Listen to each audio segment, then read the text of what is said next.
করতে হবে। কি রকমের যে সাংবিধানিকভাবে তারা সংবিধানকে ব্যবহার করে সাংবিধানিক পোস্টগুলোকে সংস্কার করতে হবে।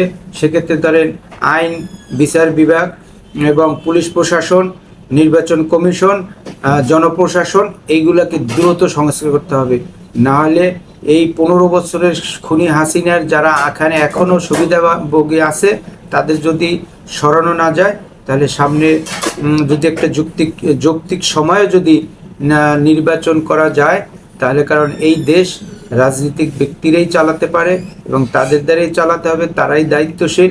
সেক্ষেত্রে এই ব্যাপারে একটা দ্রুত রিফর্ম করা উচিত সাংবিধানিক অবস্থাগুলোর। কারণ যে আমরা প্রেস ক্লাবের সম্মুখে কথা বললে আমাদেরকে একটা কন্ডেম করে আমাদেরকে একটা অবমাননার জন্যে সেই আদালতে যে দাঁড়িয়ে থেকে ঘন্টার পর ঘন্টা দাঁড়িয়ে থেকে তারপর তারা তিরস্কার, তারপর তারা লাঞ্ছনা করত।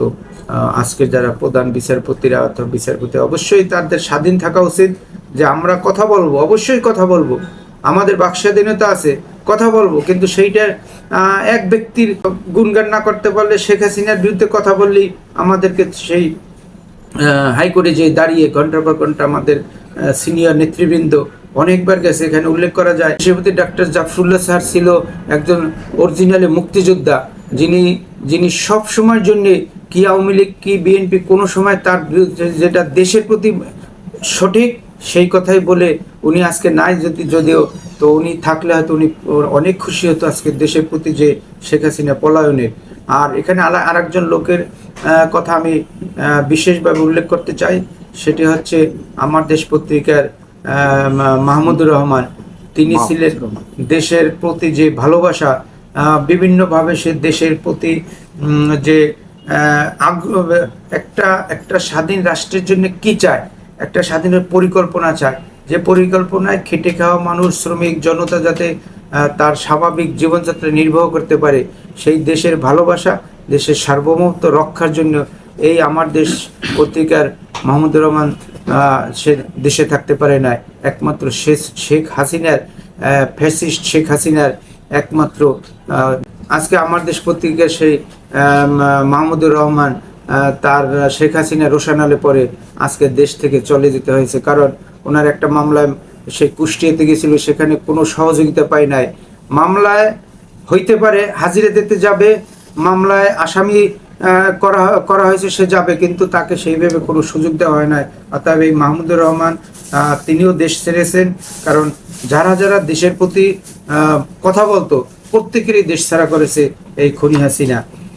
আর একটা বিষয় এখানে একটু আলোচনা করা যেতে পারে। আজকে ভারত শেখ হাসিনাকে আশ্রয় দিয়েছে, কিসের ভিত্তিতে আশ্রয় দিয়েছে আমি জানি না। যেহেতু গতকালকেও এই লাল পাসপোর্ট বাতিল করা হয়েছে, তাহলে আমি মনে করব এই শেখ হাসিনাকে আমাদের দেশে ফেরত দেবে। এবং ফেরত দিতে যেয়ে আমার মনে হয় ভারত আমাদের প্রতি একটু আচরণটা করতেছে এভাবে। আজকে ফারাক্কার বাঁধ সব খুলে দিয়েছে। আমি আজকে ফেসবুকের কথা অনেক বিশ্বাস করি না, কিন্তু সেখানে দুই একটা ভারতের মোটামুটি রাজনীতি করে যে আজকে ভারত তোমরা বাংলাদেশ তোমরা স্বাধীনতা করতেছো দ্বিতীয়বার, প্রথমবার তো আমার ইন্ডিয়া ভারতের সেনাবাহিনী যে আমাদের নাকি অবশ্যই সহযোগিতা করছে, কিন্তু আজকে সেই ফেসবুকে দেখলাম যে তারা বলতেছে যে তোমাদের স্বাধীনতা আমরা ডুবিয়ে দেব ফারাক্কার বাঁধ খুলে। এবং ঠিকই আমার মনে হয় শেখ হাসিনা ওখানে ষড়যন্ত্র করতেছে। ঠিকই আজকে ফারাক্কার বাঁধ দিয়ে আমাদের উত্তরবঙ্গ, আজকে কথা হলো চট্টগ্রামে যে সমস্ত আগ্রাবাদের এলাকা ডুবে গেছে, উত্তরবঙ্গে সব ডুবে যাচ্ছে। এই ফারাক্কার বাঁধ আমাদের একটা মরণ বাঁধ। এটা শেখ হাসিনা ওখানে বসেও ষড়যন্ত্র করছে এবং ভারত সেইটার উস্কানিদাতা। তবে দ্বিপক্ষিক আলোচনা করে তাদের সাথে একটি বন্ধুত্ব সুলভ আচরণ করতে চাই এবং প্রতিবেশীর সাথে যে সম্পর্ক সেটা আমরা মেনে চলতে চাই। কিন্তু আজকে আমাদেরকে পানিতে ডুবিয়ে মারবে আর আমরা এখানে বসে থাকব? আমরাও চেষ্টা করব।